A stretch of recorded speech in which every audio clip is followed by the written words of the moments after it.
4 septembre 2007, lors d'une grande épreuve pour ma vie.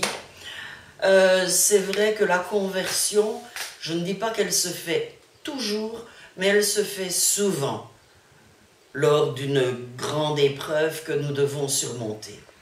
Alors donc, voilà comment ça s'est passé. Ça fait, j'ai reçu, par la grâce de Dieu, deux grands personnages dans ma vie. Je vais parler du premier, c'est Charlet, que je connais depuis 25 ans. Ça a débuté par une petite connaissance, et puis il est devenu un très très grand ami pour moi. Ce qui veut bien dire que l'amitié entre un homme et une femme, ça existe très fortement. Ça a été un ami extraordinaire. Et donc, je vais vous dire que lors de nos rencontres, ou surtout de nos entretiens téléphoniques, parce que c'était quasi tous les jours, Charlet me parlait toujours de Dieu. Et moi, je lui disais, écoute, Charlet, tu perds ton temps, parce que moi, j'y crois pas, j'en ai rien à cirer. Mais oui, qui me disait, mais seulement si tu savais quelle de grande grâce on reçoit, si tu savais quel soutien dans la vie. Je dis, écoute, j'ai suffisamment de soutien, donc tu changes de conversation, ou alors tu peux repartir chez toi ou je retourne chez moi. Bon, ben ça va. Quelques jours après, il me téléphonait ou il venait et il me disait, bon ben, tu sais, le Seigneur...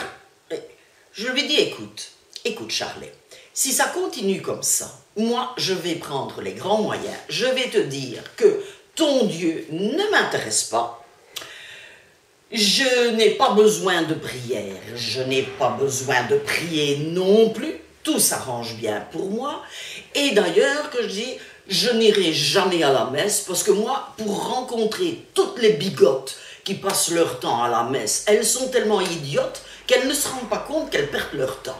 Alors de toute façon que je lui dis, ah ben les calotins, t'as compris ça maintenant? Il me dit, oh oui, qu'il me fait bien, je ne t'en parlerai plus, c'est promis. D'accord, très bien. Puis quelques jours après, il me demande de lui rendre un service, ce que je fais bien agréablement, et il me dit, mais pour te récompenser, tiens, je t'offre un petit cadeau. Oh, ben c'est très bien. Charlet, au revoir. Charlet, à bientôt. Je rentre chez moi, je déballe le petit cadeau. C'était de la Bible. Je me dis, qu'est-ce que je vais faire avec ça? Bon, c'est vrai que j'adore les bouquins, mais pas la Bible. Bon, néanmoins, j'ai bien voulu l'ouvrir à la première page, j'ai commencé ma lecture, et puis j'ai dit, bon, ben j'arrête ici. C'est de la vaste couillonnade. Bon, qu'est-ce que c'est que ça pour une histoire? Je lui téléphone, je lui dis, dis Charlet, te fous de moi, ça fait que tu m'offres la Bible et tu sais bien quelles sont mes opinions. Oh mais non, qui me dit, j'ai fait ça tout à fait par plaisir, par gentillesse, je pensais que ça te plairait quand même. Je dis, écoute, hein, j'ai passé 5-10 minutes à lire, je comprends rien, c'est de la vaste foutaise. Il me dit, tu sais, la Bible, ça se lit, tu ouvres à une certaine page, voilà, tu ouvres sans réfléchir, et peut-être que le chapitre va t'intéresser. Je dis, oui, allez, cause toujours. Au revoir Charlet. J'ai refermé la Bible et je l'ai mis dans un tiroir. Voilà. Bon. Mais entre-temps, je dois vous expliquer que j'avais un amour incommensurable pour ma maman. Ma maman, c'était mon Dieu. Ma maman, c'était tout pour moi. Et je vais même vous dire que nous étions très fusionnels. D'ailleurs, finalement, après le décès de mon père, j'ai vécu avec ma maman. Et je ne savais rien faire sans elle. Toujours est-il que quand elle est tombée bien malade, ben j'ai appelé Charlet évidemment en lui disant, tu sais maman, ça ne va pas du tout, ça ne va pas du tout, oh là, que c'est malheureux, etc. Et puis je me suis dit, il n'y a rien à faire, sans ma maman je ne sais pas vivre. Et donc quand elle décédera, eh bien je vais la suivre, je vais me suicider, d'autant plus que maintenant mon fils a déjà 27 ans, il saura se prendre en charge Eh bien, espérons le plus tard possible, mais le plus tard possible est arrivé un jour. Et donc, le 24 septembre 2007, comme je le précisais, maman est décédée.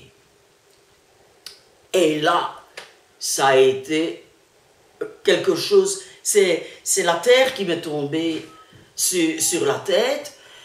Et bizarrement, mon fils était bien sûr là auprès de moi, et bizarrement, je me suis éloignée de la chambre de maman, et j'ai tourné en rond pendant je ne sais combien de temps autour de ma table de salle à manger, qui est devenue en fait la table où je prie beaucoup. Et j'ai dit, il n'y a rien à faire, je dois trouver quelque chose, je dois trouver quelque chose. Et j'ai dit, mais c'est la Bible de Charlet que je dois trouver. Je savais à peu près où je l'avais placée. J'ai donc pris la Bible, j'ai suivi ce qu'il m'avait dit il y a X temps, j'ai ouvert cette Bible et je suis arrivée au chapitre 14 de l'Évangile selon Saint Jean. Et je me suis mise à lire. Mais j'ai lu, j'ai dit, mais qu'est-ce qui se passe? Mais je comprends, mais qu'est-ce qui se passe? Mais qu'est-ce qui se passe dans ma vie? Et voilà ce que j'y ai lu. Que votre cœur ne se trouble point. Croyez en Dieu et croyez en moi. Je ne vous laisserai pas orphelin, je viendrai à vous. Je vous laisse la paix, je vous donne ma paix. J'ai bien sûr continué toute la lecture de ce chapitre, mais j'ai continué les autres chapitres aussi, parce que bien sûr que ma maman venait de disparaître, bien sûr que mon chagrin était là. Mais il y avait bien autre chose de plus puissant, c'était la paix intérieure que j'avais. Une paix intérieure, je ne comprenais rien à ce qu'il m'arrivait. Mais je me sentais bien, je me sentais soutenue. Le monde était beau, le monde était merveilleux. J'avais un appui, mais un appui tellement spirituel.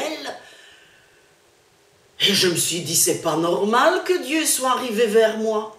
Je n'ai jamais tué, je n'ai jamais volé, bien sûr que non. Mais ma vie n'a pas été un exemple de sainteté. J'ai fait beaucoup de choses qui devaient sûrement très offenser le Seigneur. Et je me suis dit, mais je sens que c'est le Seigneur qui vient vers moi. Il pénètre en moi. Mais pourquoi moi? J'ai dit, la seule chose à faire, je vais téléphoner à Charlet. Je lui dis, Charlet, écoute, mais je crois. Mais est-ce que tu te rends compte que je crois? Et lui, je l'entendais de l'autre côté du téléphone en criant, Alléluia, Alléluia, le Seigneur est là. Et j'ai dit, Charlet, tu te rends compte que j'ai jamais rien fait de bon dans ma vie? Moi, tous les problèmes de mes prochains, je n'en ai rien eu à cirer. Et voilà que mon cœur s'est transformé. Charlet m'a dit, mais tu sais, le Seigneur ne va pas vers ceux qui sont déjà des enfants de Dieu. Non, il va à la recherche de ceux qui sont dans le besoin de lui. Et toi, tu es en grand besoin de lui.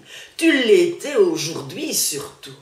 Et donc, il dit, remercions ensemble le Seigneur. Ça a été quelque chose qui a bouleversé ma vie. Et puis, je vous ai parlé de deux personnes, mais la deuxième personne,